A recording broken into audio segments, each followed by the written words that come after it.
let justice rise and light the way. Where the honest hearts stand tall, the law becomes a shield for all. These are the few lines for this book. So, good morning to each of you. Standing before you today at the inauguration of my book titled Justice and Honesty in the Judiciary is both a matter of deep gratitude and solemn responsibility. This book was born from a simple but troubling question: what happens to the faith of a common citizen when justice and honesty, the twin pillars of judiciary, begin to show cracks? As a practicing advocate, watching litigants wait for years and even sometimes decades, and witnessing how even a small compromise with truth can destroy a family's hope, compelled me to put pen to paper to write this book. When the journey of this book began, it was not intended to be an academic exercise alone. It was conceived as a call of conscience. The pages reflect real anxieties from court corridors, conversation with police, and the silent pain of litigants who still believe that the courtroom is their last temple of justice. Throughout this writing, one thought remained constant: a judiciary may be strong in law and precedent, but without inner honesty and moral courage, its decision cannot really heal society. This work seeks to explore how integrity in judging, transparency in process, and accountability in conduct can together restore fading public trust.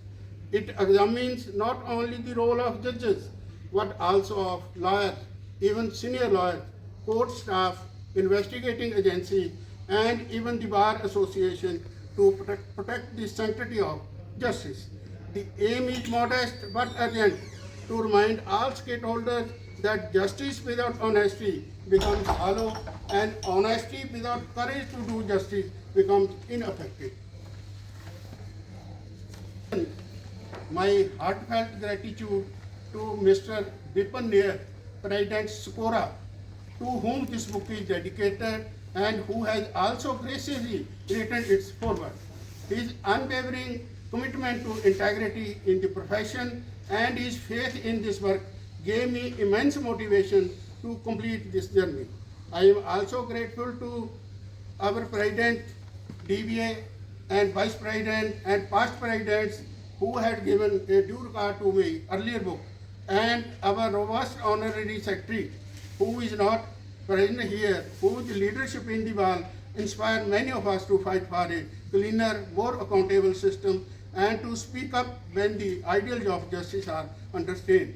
I am also thankful to Mr. Bhardwaj, our Vice President, and cities that they had given time, spare time for this inauguration.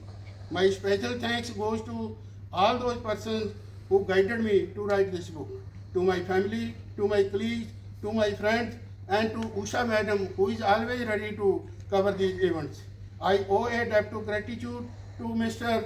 Honorary Secretary, our Treasurer, who always keeps sufficient funds for these types of events. Further, if this work of justice and honesty in the judiciary can help ignite even a small discussion, inspire one honest stand, or strengthen one person's faith in the system, then the efforts behind this book will stand rewarded.